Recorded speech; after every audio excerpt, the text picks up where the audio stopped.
ये बताइए ऐसे मामले थम क्यों नहीं रहे हैं जो हम बार बार, क्योंकि धर्मांतरण का मसला उठता है, धर्मांतरण चीजें होती हैं, इसमें कोई दो राय नहीं, धरातल पर यही सच्चाई है। रोकने के लिए आपकी पार्टी की तरफ से क्या कुछ होना चाहिए और क्या कुछ कर रहे हैं? हाँ किरण जी, देखिए आपके सवाल का जवाब देने से पहले मैं एक बात और कहना चाहता हूँ। जो हमारे भाजपा के प्रवक्ता बार बार कह रहे थे कि हाँ देखिए 2014 से हमने जो काम करे उसका बता देते हैं। देखिए इन्होंने क्या करा, पहले एक निर्मल भारत अभियान चलता था 2012 के अंदर, तो इन्होंने नाम बदल कर दिया स्वच्छ भारत अभियान। करते हैं ये। फिर दूसरा जो है नेशनल मैन्युफैक्चरिंग पॉलिसी है, इन्होंने नाम बदल कर दिया मेक इन इंडिया। बिल्कुल तो क्या गलत है? मेक इन इंडिया अच्छी बात है, स्वच्छ भारत यानी भारत से तो जुड़ी हुई चीजें हैं ना। हाँ देखिए, एक नेशनल चाइल्ड डे प्रयास इन्होंने कहा, उसका नाम बदल कर दिया बेटी बचाओ। तो ये भी तो अच्छी बात है। हाँ बेटी पढ़ाओ। देखिए भाई अच्छी बात है भाई, आपने उनसे अलग क्या करा, पूरी फहरिस्त है मेरे पास। लेकिन मैं ये कहना चाहता हूँ कि इससे नाम परिवर्तन का खेल खेला। हाँ इन्होंने। और फिर इसके बाद जो मैं आपको एक बात और बता दूं, यहाँ पर आ रही है जैसे धर्म परिवर्तन वाली बात। भाई देखिए हम बिल्कुल उसके खिलाफ है जो किसी का जबरन धर्म परिवर्तन करवाता है। बेटी हिंदू की हो या बेटी मुसलमान की हो, बेटी दोनों सुरक्षित होनी चाहिए। लेकिन बेटियों के अंदर भी अगर उसका धर्म देखा जाए तो इससे बड़ी शर्मसार बात कोई हो नहीं सकती। और रही बात यह कि अगर कोई भी मुसलमान कलावा बांधकर अगर किसी भी हिंदू बेटी का जबरन धर्म परिवर्तन कराता, तो मैं कहना चाहता हूं बड़ी जिम्मेदारी के साथ कि उसके लिए हमारे देश के जेल हैं, जेल में डाल दीजिए उनको बिल्कुल। लेकिन हमारा मुस्लिम समाज ऐसे लोगों को स्वीकार नहीं करेगा। लेकिन हम लोगों को भी एक पीड़ा है, उस पीड़ा को भी आप लोगों को सुनना चाहिए। भाई जहां पर एक कानून बना है लव जिहाद का, कि अगर मुस्लिम लड़का अगर किसी हिंदू लड़की से प्यार करता है तो उसका लव जिहाद का एक उसके नाम पे आ जाता। वहीं मुस्लिम लड़की होती है, हिंदू लड़का होता, बड़ी आसानी से कह देते घर वापसी। देश एक, उत्तर प्रदेश राज्य है, वहाँ कानून एक। लेकिन जब बात आती है सवाल का लेकिन जवाब नहीं दिया कि पीस पार्टी का क्या स्टैंड है इसको लेकर। मैं हाजिम भाई से पूछना चाहता हूँ, ये झांगुर बाबा क्या भजन करता था? क्या करते थे? हाँ देखिए इन्होंने कहा झांगुर बाबा क्या करते थे। अरे आप ही की सरकार में इतने पले बड़े, इतना सारा उन्होंने कांड कर दिया मुस्लिम समाज में, तो खुलकर उनका पहले की गवर्नमेंट से है ना। हाँ, तो उसके पहले की, इस गवर्नमेंट में तो उनका पर्दाफाश हुआ। हाँ ये बता दीजिए 2017 के बाद जो महल बना है वो कैसे बन गया? तो पहले भी बना है, वो बन रहा था, लेकिन वो नक्शा कैसे पास हो गया और कैसे वो हो, सारे का सारा मामला ये है कि झिंगुर को सुन लीजिए भाई, झिंगुर को हम ये चाहते हैं कि उसको आप ये बोलिए झांगुर बाबा करते क्या थे? भजन करते थे, अल्लाह करते थे। अब सुन लीजिए भाई, इन्होंने कहा कि झिंगुर बाबा क्या करते थे। मैं तो कह रहा हूँ सर, झिंगुर को बाबा कहते में भी मुझे आपत्ति है। ये लोग बाबा कह सकते हैं, हम ऐसे पाखंडी को बाबा नहीं कह सकते जो किसी का भी जबरदस्ती जबरन धर्म परिवर्तन करा सके। उन लड़कियों का जिनका कराया था मैंने नेशनल टेलीविजनों पे, उन लड़कियों के साथ डिबेट करी थी। मैं उन पीड़ित महिलाओं के साथ खड़ा था और कहा था कि झांगुर को हमारा भारत का कानून खुलेआम चौराहे पे फांसी की सजा दे। बट ऐसे लोगों को रोकने के लिए कुछ तो आप लोगों को भी करना चाहिए ना। मैं देखिए सबसे पहली बात हाजी नाजिम भाई की ईमानदारी का मतलब स्वीकार करता हूं कि उन्होंने डिबेट को डिरेल होने से बचा लिया। विकास की बात होने लगी, इकोनॉमी की बात होने लगी, बेटियों की सुरक्षा की बात नहीं हो रही थी। फिर उन्होंने एक बात कही नाम बदलने की। एम्स है, all India institute of medical science, इसका नाम लोगों ने रख दिया इंदिरा गांधी। इंदिरा गांधी का क्या योगदान था भाई? ऑल इंडिया मेडिकल इंस्टीट्यूट किसने बनवाया था, आप थोड़ा बताइए। 1956 में राजकुमारी अमृत कौर ने उसके लिए जमीन इकट्ठा की थी। पूरे देश में घूम घूम करके उन्होंने चंदा इकट्ठा किया था। और उनके नाम पर क्या चलता है? ओपीडी चलती है, छोटी सी ओपीडी उनके नाम पर चलती है और इंदिरा जी का नाम उनके ऊपर चिपका दिया। तो ये तो हो गया नामकरण। दूसरी बात जो बात हो रही है बेटियों की सुरक्षा को लेकर के, राजकुमारी अमृत कौर के नाम से ओपीडी है और वही सच्चाई है कि उन्होंने ही उसके लिए जमीन इकट्ठा की थी, पंजाब की थी। हालांकि वो ईसाई थी, धर्म उन्होंने ईसाई स्वीकार कर लिया था, लेकिन देश के लिए एक अच्छा मेडिकल कॉलेज उन्होंने दिया और उनको गुमनामी में ढकेल दिया कांग्रेस ने। तो नामकरण पे तो आप इस तरह की टिप्पणी मत करिए जो है। दूसरी बात जो आ रही है बेटियों को सुरक्षा को लेकर के, नहीं क्या बेटियों को सुरक्षा नहीं मिलेगी? दे रहा हूँ। भाई ने आपके क्या बोला, आप उसकी निंदा करिए। उसने क्यों कहा, आपके भाई ने क्यों कहा? भाई अगर सुरक्षा देते ये लोग तो मेरठ के अंदर जो दलित महिला की हत्या नहीं होती और बिहार के अंदर हीना परवीन का कत्ल नहीं होता। वो यही तो सवाल उठ रहा है। इन्होंने कहा बेटियों को खुला छोड़ेंगे। खुला छोड़ने वाला बयान अत्यंत निंदनीय है, इसकी भर्त्सना होनी चाहिए। आपने कैसे कह दिया बेटियों को? आप जंजीर में क्यों बांधना चाहते हैं बेटियों को? बेटियां रात के 2 बजे भी घूमेंगी, आप कौन होते हैं उन्हें रोकने वाले? और उत्तर प्रदेश सरकार उसको सुरक्षा दे रही है। जी आ रही हूँ आलोक जी आपके पास। मैंने ये कहा था कि अगर आप अपने घर के दरवाजे खुले छोड़ देंगे तो कोई भी चोरी करेगा। बच्चों को संस्कार देने की आवश्यकता है। जो संस्कृत विद्यालयों का मैं सवाल कर रहा हूँ, सनातन की सरकार है, हिंदुत्व का बहुत बड़ा दम भरती है, कितने संस्कृत स्कूल आपने बना दिए। अब दूसरे मुद्दे पे आता हूँ, आज की तारीख में आपसे जवाब लूंगा। यूजीसी एक काला कानून लेकर आई, -40, सुन लीजिए, -40 वाले को आप सीधा स्पेशलिटी सुपर स्पेशलिस्ट डॉक्टर बनाएंगे। क्या मजाक चल रहा है? मैं गारंटी लेता हूं, जिस दिन इस देश का प्रधानमंत्री, सांसद, विधायक और सारे मंत्री इन डॉक्टरों से इलाज कराना शुरू कर दें, ये लागू कर दीजिए। SC/ST एक्ट किसके लिए लाया गया भाई? सुप्रीम कोर्ट ने खत्म किया, मोदी सरकार लेके आई ना। कितना मिसयूज हो रहा है? 99% SC/ST एक्ट का मिसयूज होता है, बावजूद आप वोट के लिए लेके आए हैं। आरक्षण को आप बार बार बढ़ाए जा रहे हैं। अरे भाई, इस देश में समीक्षा कीजिए, जरूरत है आज की तारीख में जिस चीज की। नहीं, चलिए नवीन जी, आप पॉइंट तो बहुत अच्छा उठा रहे हैं, लेकिन हमारा आज का टॉपिक अलग है। महाराज जी ने अभी अपने मंच से एक दिन कहा था कालनेमी बहुत घूम रहे हैं। तो ऐसे कालनेमी जो कि महिलाओं के प्रति सम्मान नहीं रखते हैं, उनकी राष्ट्रीय नेत्री को, उनकी नेता को कोई अपशब्द कह के चला जाता है। और क्या बोल रहे हैं? सतुआ बाबा पोर्शे कार लेके वहां गंगा के किनारे घूम रहा है लग्जरी गाड़ियों से, और एक शंकराचार्य पालकी पर नहीं जाएंगे। क्या मजाक है भाई? भक्त अगर उनके दे रहे हैं तो आपको क्यों दिक्कत है? भक्त अगर आडी में अपने संत को घुमाना चाहते हैं, भाई हमारे भक्त अगर अपने गुरु को अपने देना चाहते हैं तो आपको क्यों दिक्कत आ रही है? घबराइए नहीं, देखिए घबराइए नहीं, आराम से देखिए, आराम से बात रखिए आराम से। खुद गाड़ी में आयो नहीं आयो? हाँ, तो वो क्यों ना आया गाड़ी में? वो इस देश का वासी नहीं है क्या? महाकुंभ का जो प्रोटोकॉल है वो शंकराचार्य को मिलता है, किसी एरे गहरे सतुआ जैसों को नहीं मिलता है। मिलना चाहिए। चलिए, घबराइए नहीं नवीन जी, अभी SIR तो हुआ है सिर्फ बांग्लादेशी और रोहिंग्या को पकड़ने के लिए। अब अगला SIR हम करेंगे बाबाओं को पकड़ने के लिए। घबराइए मत। और अगला SIR करेंगे मौलवियों को पकड़ने के लिए कि असली है कि नकली है। घबराइए मत, देश स्वच्छ होता चला जाएगा।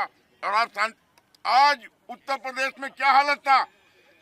10 बजे रात में, 9 बजे रात में मोबाइल छीन लिए जाते थे, उठा ली जाती थी। आज अगर किसी ने ऐसी हिम्मत की तो अगले मोड़ पर यमराज खड़ा। इस पार्क में हाल था योगी जी सरकार से पहले 7 बजे मारा ऐसे मर्डर हुए, लड़की निकल सकती थी। आज 11 बजे, मैं रात 1 बजे सिगरेट पैक करा के सामने कर सकते हैं। कोई डर नहीं है। मैं पुलिस वाले खड़े, बेटा क्या हुआ? मसर ऑफिस जा रहे, कोई दिक्कत तो चाहिए। तब ये कब हुआ इस पार्क में? पहले रात में पुलिस वाले रोक लेते थे, कहाँ से आ रहा है? पैसे दे, अब कोई नहीं। तो ये सुरक्षा जल्दी। ये सुरक्षा योगी जी ने प्रदान किया है। अगर किसी ने हमारी बहू बेटियों पर या हमारे नौजवानों के साथ गलत किया, अगले मोड़ पर यमराज खड़ा मिलता है। जी, आप सुरक्षा पे सवाल उठा रहे थे। हाँ, देखिए, ये जवाब है जनता का। हाँ, देखिए, मुझे बड़ी खुशी हो रही है कि यहाँ जनता ने कहा कि इनको सुरक्षा मिल रही है। ये सुरक्षा पूरे देश के अंदर मिलनी चाहिए, क्योंकि सरकार इनके पूरे देश के अंदर है। तो वहाँ भाई सुन लीजिए, मैं तो ये कहना चाहता हूँ कि बेटे, जो आपका मसला है बेटियों का, तो मैं तो कहता हूँ बेटियों को तो सुरक्षा देने की नैतिक जिम्मेदारी इन लोगों की है या नहीं? या बेटियों के अंदर भी धर्म भेद जानेंगे ये? अभी क्या इन्होंने कहा कि हाँ जी देखिए, यहाँ पर हम सारे रोजगार लेकर आ रहे, और इन्होंने कहा कि हम SIR के लेकर आ रहे जो सिर्फ साधु संतों के लिए।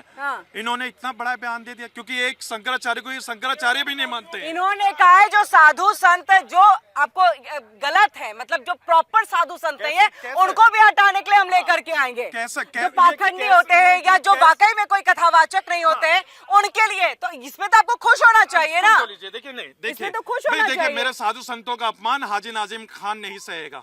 ये मेरे साधु संतों का अपमान है। और रही बात है, अभी ये कह रहे कि हम देखेंगे कि वो कैसे, कि कौन सी पदवी पे आते। भाई छोटे छोटे से बच्चे अपने घर से अपने चले जाते हैं, पूरे मोह माया त्याग लेते हैं। अब उनको लास्ट तक उनको महामंडलेश्वर की उपलब्धि नहीं मिल पाती, लेकिन फिर भी वो जाते, तो फिर उनको क्या कहेंगे लोग? महामंडलेश्वर की उपाधि उनके हिसाब से मिलेगी ना, जो प्रॉपर प्रोटोकॉल होगा उसके तहत होगा। प्रोटोकॉल क्या थोड़ी होता ना है? भाई प्रोटोकॉल क्या होता है? नाजिम जी आप बैठ के कह देंगे वहाँ पे महामंडलेश्वर की उपाधि प्रोटोकॉल मिल क्या जाएगी। होता है? हाँ 60 गाड़ियां मोहन भागवत की जाएगी शाही स्नान के लिए, लेकिन शंकराचार्य के वहाँ पे शंकराचार्य को रोका जाएगा। अभी मुक्तेश्वरानंद जी की जो इतनी यहाँ पर हिदायत कर रहे हैं और बार बार उनकी बात को, उन्होंने तो ये कह दिया कि राहुल गांधी तो हिंदुत्व तो है ही नहीं, उनको तो अयोध्या जाना ही नहीं चाहिए, राम मंदिर दर्शन ही नहीं करना चाहिए, प्रभु श्री राम के दर्शन नहीं करने चाहिए। अब तो उन्होंने जबकि प्रेस, हाँ मैं आ रही हूँ सर आपके पास। किसने कहा राहुल गांधी जी हिंदू नहीं है? नहीं ये अविमुक्तेश्वरानंद ने, शंकराचार्य अविमुक्तेश्वरानंद ने इन्होंने इस बात का नहीं, जिक्र मैं किया। ये कह रहा हूँ कि किसी के कहने से कोई हिंदू नहीं होता। वही तो हम कह रहे हैं कि जिनकी आप इतनी मुखालफत कर रहे हैं,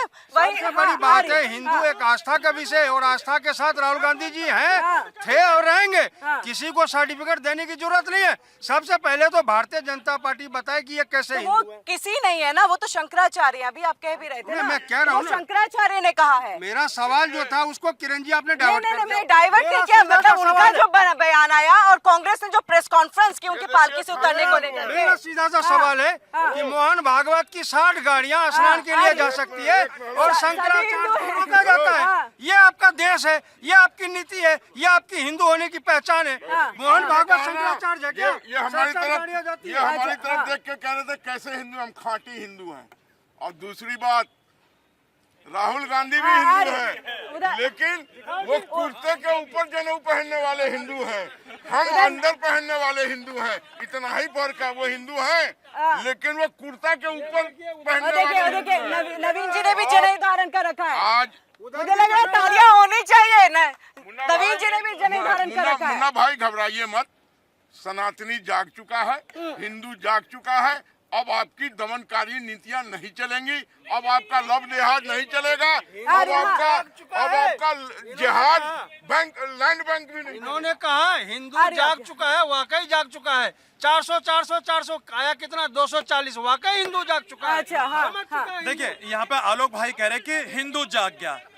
भाई अंग्रेजों के टाइम में भी वो जागे हुए थे, मुगल काल के अंदर भी जागे हुए थे, पुर्तगालियों के टाइम में भी जागे थे, लेकिन आपने उन लोगों को नहीं, बिल्कुल ना, मैं ये कहूँगा जागे हुए हैं तभी बचे हुए हैं। जागे नहीं होते तो पर्सिया की तरह हम खत्म हो गए होते, मेसोपोटामिया की तरह। चलिए मैं आऊंगी नवीन जी काफी देर से। नवीन जी आप सुरक्षा पे अपनी बात, मेरा एक सवाल, क्योंकि ये जिस तरह से धर्मांतरण, क्योंकि मैं अपने मुद्दों से भटकूंगी नहीं, आप लोग जितना भी भटका लें मुझे, तो यहाँ पर इसमें विदेशी फंडिंग भी होती है, तो समझिए ये कितनी बड़ी असुरक्षा का ये माहौल जो है वो देश के अंदर में है।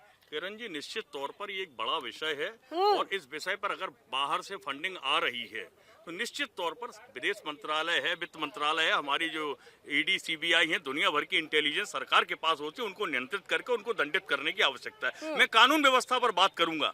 उत्तर प्रदेश की कानून व्यवस्था का आलम यह है कि एक जो मनिंदर सिंह लड़का था, ब्लिंकेट का डिलीवरी बॉय, जिसने उस बच्चे को वहां देखा, प्रत्यक्षदर्शी था, उसको 5 घंटे थाने में बिठाया जाता है, हॉस्टाइल किया जाता है, बयान बदलवाया जाता है। ये कानून व्यवस्था अगर अच्छी है तो तालियां बजा दीजिए इसके लिए।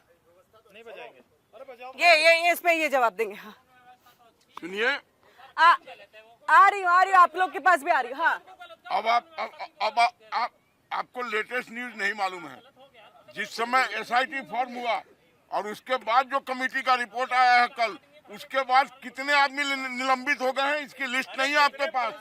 मैंने कहा ना, ये बताइए ना, उस थाने के कितने पुलिसकर्मी बर्खास्त किए, कितने आपने जिलाधिकारी पर क्या कार्रवाई की? जिले की सबसे बड़ी अधिकारी होती है, क्यों नहीं कार्रवाई कर पाते? देखिए जो लोग भी उसमें दोषी पाए गए हैं सबके ऊपर कार्रवाई हुई है, लेकिन एक बात याद रख लीजिए कि अब सनातनी जाग चुका है, अब आपका कुछ चलने वाला नहीं, और ना हम बटेंगे और ना हम कटेंगे, ना बटेंगे ना कटेंगे। 2024 में यही सनातनी आपको 33 पर आके खड़ा कर चुका है लोकसभा चुनाव में, कौन सा और जागरण कराना है भाई?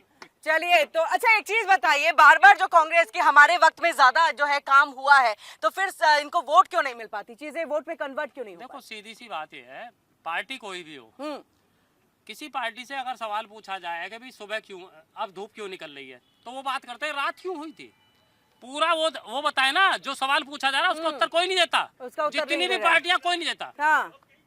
अब ये एक संस्कृत पढ़ा, एक इंग्लिश पढ़ा, एक हिंदी पढ़ा। अरे भैया जो चल रहे हैं उन्हें चल जान दो। जनता के मुद्दे नहीं उठ रहे, जनता के मुद्दे। हाँ जी। हाँ ये लोग कहते हैं कि जैसे हिंदू और मुसलमान कर रही है, जनता भी कहती है जो कि हिंदू मुसलमान हो रहा है। पहले की सरकारें क्या करती थी पता है? पहले की सरकारें ये करती थी आपके लिए, अपने यूपी में, मैं यूपी से कासिम से आता हूँ, तो पहले क्या करते थे, अगले सरकार में क्या होता था, सिर्फ मुसलमान की लड़की की शादी है तो 25,000 रुपए मिलेगा। हिंदू की लड़की है चाहे कितना भी गरीब है, चाहे अपनी जमीन बेच के कर रहा है कैसे भी, उसको 1 रुपए नहीं दिया जाता था। 1 रुपए नहीं दिया। एक मिनट।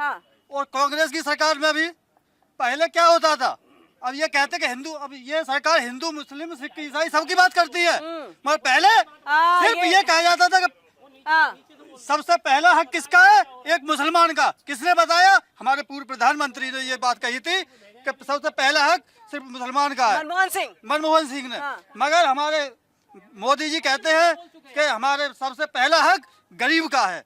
तो ये बात किसकी? ये देखिए, ये गरीब तबके के लोग जो हैं वो थोड़े से यहाँ पर जो है इसको लेकर के सवाल आपसे है। समाजवादी पार्टी के ऊपर भी था, लेकिन आप लोगों पे भी आया है कि कभी भी हिंदुओं को वो जगह नहीं दी गई जो उनको अपने ही देश में मिलनी चाहिए थी। मुसलमानों को हमेशा कांग्रेस ने आगे रखा, समाजवादी पार्टी ने आगे रखा। देखिए, मुसलमानों को कभी कांग्रेस पार्टी हो या समाजवादी पार्टी आगे नहीं रखा। इन्होंने कहा जानकारी इनकी दुरुस्त है, लेकिन ये आधे जानकारी है।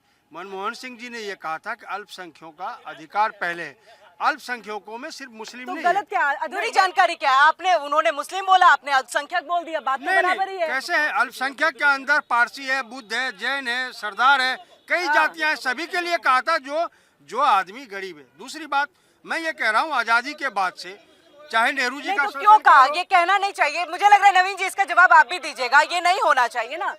नेहरू जी के शासनकाल हो या इंदिरा जी का शासनकाल हो, राजीव जी का शासनकाल हो या मनमोहन सिंह जी का शासनकाल हो, विकास के कार्य गरीब, मजदूर, शोषित, वंचित सभी के लिए हुआ, किसी एक विशेष वर्ग के लिए नहीं हुआ।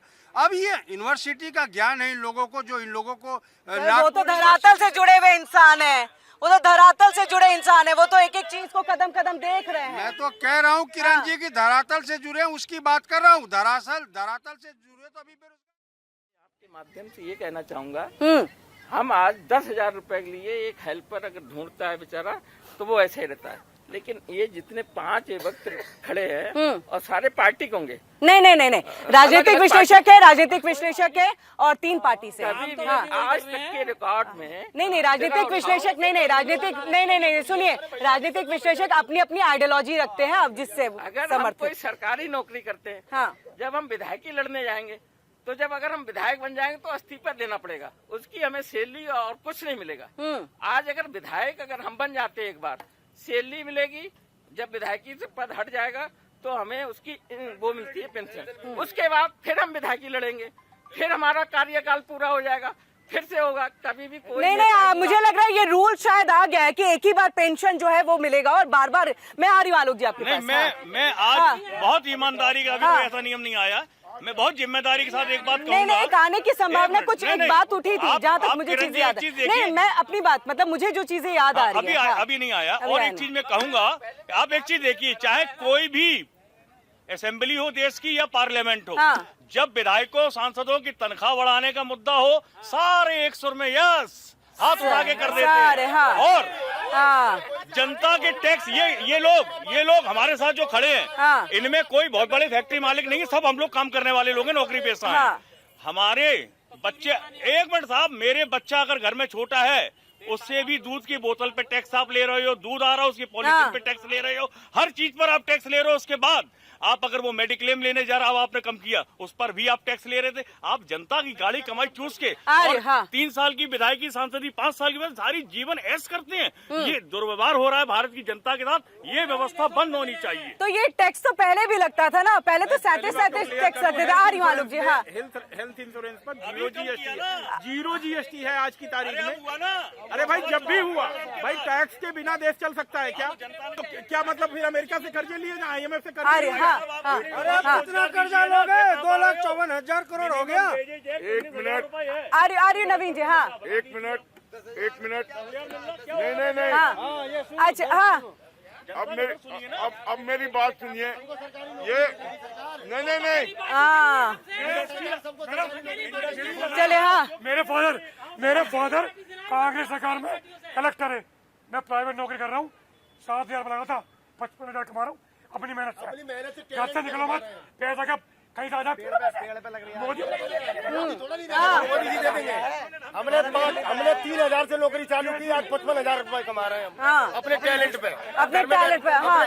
अब बेरोजगार जब काम ही करने नहीं जाओगे, घर से काम करने नहीं जाओगे तो बेरोजगारी, तो काम करने निकलो। हम लगाते 50 लोग। एक मेरे 2 बच्चे, इसका 9 बच्चे, मैं 2 बच्चों मैं 2 बच्चों को 55,000 पाल रहा हूँ। ये इसे 1 लाख दे दो, वो भी थोड़े। भाई सब कुछ सबको मिलकर चलना पड़ेगा। लास्ट ये है, जनसंख्या रोको, कमाओ, बेरोजगार। ये बड़ी बात, तालियां हो जाए इस पे। देखिए भाई ने ठीक कहा। हाँ। मेरी फैक्ट्री में एक टेलर था, आज वो 65,000 रुपए ले रहा है। वो पैटर्न मास्टर बन चुका है, टैलेंट से बना है। और सिर्फ सरकारी नौकरी नहीं होती है, प्राइवेट नौकरी भी होती है। अमेरिका से बड़ा कोई देश नहीं है, वहाँ 1% आदमी सरकारी नौकरी में है। 24 करोड़ में 1% आदमी है। और हिंदुस्तान के अंदर ये सोचते हैं कि सारे आदमी को सरकारी नौकरी दे जाए, संभव नहीं है। और दूसरी बात जो इन्होंने कही, कांग्रेस ने अपने समय में आतंकवादियों के साथ क्या किया था, यही है प्रधानमंत्री मनमोहन सिंह, जिन्होंने यासीन मलिक को बुलाकर अपने यहाँ चाय पिलाई थी, भोजन करवाया था। और राहुल गांधी सुनिए कोई जमानत पे नहीं है। नहीं, जमानत राहुल गांधी जी ने कहा कि अगर हमारे खिलाफ आपको कोई एविडेंस है, आप कोर्ट में पेश करें, मैं सजा भुगतने को तैयार हूं। ये कांग्रेस के हमारे छोटे भाई ये कह रहे हैं कि कुछ नहीं है। राहुल गांधी बेल पर, सोनिया गांधी बेल पर, गहलोत बेल पर, सचिन पायलट बेल पर, ये सारे लोग आपके जितने शीर्ष के नेता हैं सब तो बेल पे हैं। और वो घोटाले क्यों है? वो घोटाले किया है, वो घोटाले पहले से हैं। आर्य नवीन जी। बार बार कांग्रेस और विपक्ष युवाओं को भड़काने की कोशिश करता है, खासकर बेरोजगारी के नाम पर। तो मैं यहाँ पे एक छोटा सा उदाहरण आपके सामने रख दे रहा हूँ, जिससे आपको उसका जवाब मिल जाएगा। पहले पार्कों के अंदर एक सरकारी कर्मचारी होता था, पार्क साफ करने के लिए उसकी तनख्वाह होती थी 55,000 रुपए। वो सुबह 10 बजे आता था, शाम को 5 बजे तक पार्क में बैठ करके ताश खेलता था। सफाई नहीं होती थी, पूरा पार्क चारों तरफ गंदा होता था। आज सरकार ने उसी 55,000 रुपए में 11,000 दे करके 5 लड़कों को रोजगार दिया है। मुद्दा जो है वो अहम मुद्दा है, ये जनता के ही मुद्दे, जनता के मुद्दों से अहम कोई नहीं, ये तो मुद्दा है, लेकिन वो भी मुद्दा है जो बहुत बड़ा है। धर्मांतरण होना गलत बात है, वो भी अवैध धर्मांतरण गलत बात है, क्योंकि विदेश में बैठे लोग इसका फायदा उठाते हैं। हमारा देश असुरक्षित हो रहा है। हाँ किरण जी, देखिए हमारा देश सुरक्षित है, और देखिए ये सामान्य जनता ने देश को सुरक्षित कर रखा, तो उसकी फिक्र करने की जरूरत नहीं है। और रही बात ही अभी इन्होंने कहा कि यहाँ पार्क में एक सरकारी कर्मचारी हुआ करता था जिसकी 55,000 थी, आज उसको हटाकर यहाँ पर 5 बंदे कर दिए गए हैं जिनकी 11,000 से 55,000 होगी। बिल्कुल अच्छा, इसका मतलब ये है कि ये चाहते हैं कि सरकारी नौकरी खत्म होनी चाहिए। कर दीजिए खत्म सरकारी नौकरी, नहीं सरकारी नौकरी खत्म कर दीजिए। एक भाई क्या कह रहा था, नहीं एक भाई क्या कह रहा था कि भाई देखिए हमारे पास प्राइवेट नौकरी है, हमारे पास युवा आ जाए, लेकिन इन्होंने उसके जवाब नहीं दिया, क्योंकि ये चाहते हैं कि प्राइवेट नौकरियां बढ़ती रहे, तभी तो ये 2 करोड़ प्रतिवर्ष नौकरियां देने के वादे को मुकर जाते हैं। अगर खास अगर 2 करोड़ प्रतिवर्ष नौकरियां देते तो 11 साल से ऊपर होगी। मैं तो कह रहा हूँ 22 करोड़ हमारे युवा नौकरी। चलिए आलोक जी से जवाब देते, आप कुछ कह रहे हैं? नहीं, मैं तो एक लाइन कह रहा हूँ कि आप जैसे मनरेगा थी, मनरेगा की जगह अब आपने उसको राम जी कर दिया। हाँ। कम से कम उसमें मिनिमम वेजेस एक्ट का पालन कराइए। और तो बढ़ा दिया गया है ना। जितने हमारे ये साथी बड़े फैक्ट्रियों में काम करते हैं, गारंटी के साथ कहते हैं बहुत कम लोग होंगे जिनको मिनिमम वेजेस एक्ट के अनुसार जो भारत सरकार ने तय किया है, उत्तर प्रदेश सरकार ने तय किया, उसके अनुसार पैसा मिल रहा हो। नहीं मिल रहा है, शोषण तो हो रहा है, कौन रोकेगा उसको? हाँ जी राम जी। सारे नेताओं की मिली भगत है, उद्योगपति के सिर पे हाथ धरते हैं। कांग्रेस का भी धरेगा, सपा का भी धरेगा। तो कोई भी जो है यहाँ पर जी जवाब दे। एक तो ये हाजी नाजिम जी ने जो कहा, सरकारी नौकरी की बात कर रहे हैं, इसी देश में 8 लाख MSME कार्यरत है। जाइए गांव में, महिलाएं काम कर रही हैं, छोटे छोटे उद्योगों में लग चुकी हैं। 44,000 स्टार्टअप पहली बार हिंदुस्तान में आया है। 8 लाख MSME कार्यरत हैं और ये कह रहे हैं ये नौकरी सृजन हो रहा है। जाइए गांव के अंदर, आंगनवाड़ी, जीविका दीदी सब कार्यरत हैं और सब फल फूल रही हैं, किसी को कोई प्रॉब्लम नहीं है। तभी हमें बार बार जिता के आगे भेज रही हैं। अच्छा चलिए, अब हम मुद्दे पे वापस आते हैं और एक चीज बताइए, क्योंकि गवर्नमेंट ही का काम है जिस तरह से देश को सुरक्षित रखना है, राज्य को सुरक्षित रखना है, महिलाओं को सुरक्षित रखना है। अवैध धर्मांतरण का मामला सामने है, तो क्या अब जिम, कोचिंग सेंटर्स, इन सब की क्या एक तरह से निगरानी होगी? अब क्या कुछ इसके लिए अब कानूनी कार्रवाई होगी? क्योंकि देखिए सवाल सबसे ज्यादा जो है वो सरकार से ही पूछा जाएगा। पैतरे बदल बदल के ये काम कर रहे हैं। तू डाल मैं पात, तुम जहाँ जहाँ जाओगे ये सब काम करने, वहाँ हम तुम्हारे खदेड़ेंगे और तुम्हारा काम नहीं करने देंगे, ये गारंटी। जी हाँ, देखिए सरकारी डाटा है कि 18,000 पुलिसकर्मी दिल्ली में कम है, जो कि नियुक्ति होनी चाहिए 18,000 पुलिसकर्मी। कांग्रेस ने क्यों नहीं कर दिया? दूसरी बात आप सुनिए तो सही, सवाल में सवाल। दूसरी बात, जो 54,300 जो नियुक्तियां होनी थी उत्तर प्रदेश में पुलिस की, वो पद आज तक खाली है। इसका जवाब कौन देगा? बात आप सुरक्षा की करते हो, लेकिन जो सुरक्षा कर्मी लोग हैं जिसकी नियुक्ति होनी चाहिए थी, वो क्यों खाली है? 63 लाख पद जो कोर्ट के अंदर खाली है, वहाँ पे आपने नियुक्ति नहीं की। सवाल ये है कि आपने प्राइवेटाइजेशन का तो मुद्दा समझा दिया कि प्राइवेट होने पे ये फायदा है, लेकिन आपने उन फायदों को नहीं गिनाया जिसकी नियुक्ति होने के बाद जो देशवासी को नहीं, मैं इसका जवाब संदीप जी आपसे लूंगी इस चीज को लेकर। लेकिन हाजी नाजिम जी, पैतरे क्या बदले जा रहे हैं बार बार, जिस तरह से गजवाए हिंद बनाने की तरफ में जो है कोशिशें की जा रही है, विदेशों से फंडिंग भी मिल रही है, तो पैतरे क्या बदल रहे हैं और अब इस हिसाब से काम होना चाहिए, कानूनी कार्रवाई होनी चाहिए। मतलब बुलडोजर की जरूरत है इस तरह के कोचिंग सेंटर्स वगैरह पे। किरण जी देखिए, जब जिम की बात आती है तो मैं कहना चाहता हूँ अपने राज्य सरकार और भारत सरकार से, हमारी बहन बेटियों के लिए अलग से जिम खोल दिया जाए, वहाँ पर जिम ट्रेनर लेडीज हो, ताकि हमारी बहन बेटियां सुरक्षित रहे। और रही बात ये, अभी आपने गजवा नहीं देखिए, सिर्फ ट्रेनर नहीं ना, वहाँ पर अगर कोई जिम में कोई पहुंच रहा है या जो मैनेजमेंट है, बहुत सारी चीजें, कोचिंग सेंटर्स हैं, ये सभी जगह पे इस तरह का खेल जो है वो चल रहा है। KGMU सबसे बड़ा उदाहरण है हमारे सामने। हाँ नहीं, देखिए मैंने तो आपकी बात का समर्थन करा, मेरी बहन बेटियों को सुरक्षा मिलनी चाहिए, किसी भी पुरुष की एंट्री नहीं होनी चाहिए उसके अंदर। और रही बात ये, आपने कहा गजवा हिंद, कि भारत के अंदर गजवा हिंद, देखिए हम लोग तो सिर्फ और सिर्फ भारत को अम्बेडकर हिंद के नाम से जानते हैं, अपने संविधान के अकॉर्डिंग बात करते हैं। जो लोग गजवा हिंद की बात करते हैं, ये दहशतगर्द मुल्क का नारा है जो भारत के अंदर नहीं चलेगा, और जो चलाने की कोशिश कर रहे हैं तो हम उन्हें खुली चुनौती दे रहे हैं। पीस पार्टी खुली चुनौती दे रही है उसमें जो गजवा हिंद की बात भारत के अंदर करते हैं कि अब समझ जाओ, वरना तो सरकार तो आपको बेदखल करेगी और सबसे पहले हम सरकार के साथ मिलकर आपके घरों पर बुलडोजर चलवा देंगे और आपको नस्ते नाबूद कर देंगे अगर आपने भारत के अंदर गजवा हिंद की बात करी। यहाँ तो सिर्फ और सिर्फ अम्बेडकर हिंद की बात होगी, भारत की बात होगी। अगर कोई भी अगर विदेशी ताकत, चाहे अफगानिस्तान हो या पाकिस्तान हो या बांग्लादेश हो, इनकी किसी की तीनों देशों की औकात नहीं है कि मेरे भारत के अंदर आंख से आंख मिलाकर देख ले। लेकिन हाँ, कुछ लोग जो हमारे भारत के अंदर जो दहशत मुल्क को सपोर्ट करते हैं जासूस बनकर, तो मैं उनको भी खुली चुनौती दे रहा हूं, भाई समझ जाओ, ये जासूसी करना देश की बंद कर दो, क्योंकि जिस तरीके से तुमने देश की जासूसी करके दहशतगर्द मुल्कों को दिया, उसी तरह आपने हमारे देश को कमजोर करा है। लेकिन देखिए, ये पीस पार्टी मजबूत है, वो चाहती है जनता के साथ तो सड़कों पे क्यों नहीं निकलते कभी? पीस पार्टी एक ले तो मतलब मौलानाओं को बताए कि आप सिखाइए इन लोगों को कि इस तरह से अवैध धर्मांतरण जो है वो ना कराए। हाँ देखिए, मैं खुलकर विरोध करता हूँ ऐसे लोगों का जो जबरन किसी का धर्म परिवर्तन कराता है। पीस पार्टी खुलकर मजम्मत करती है ऐसे लोगों की।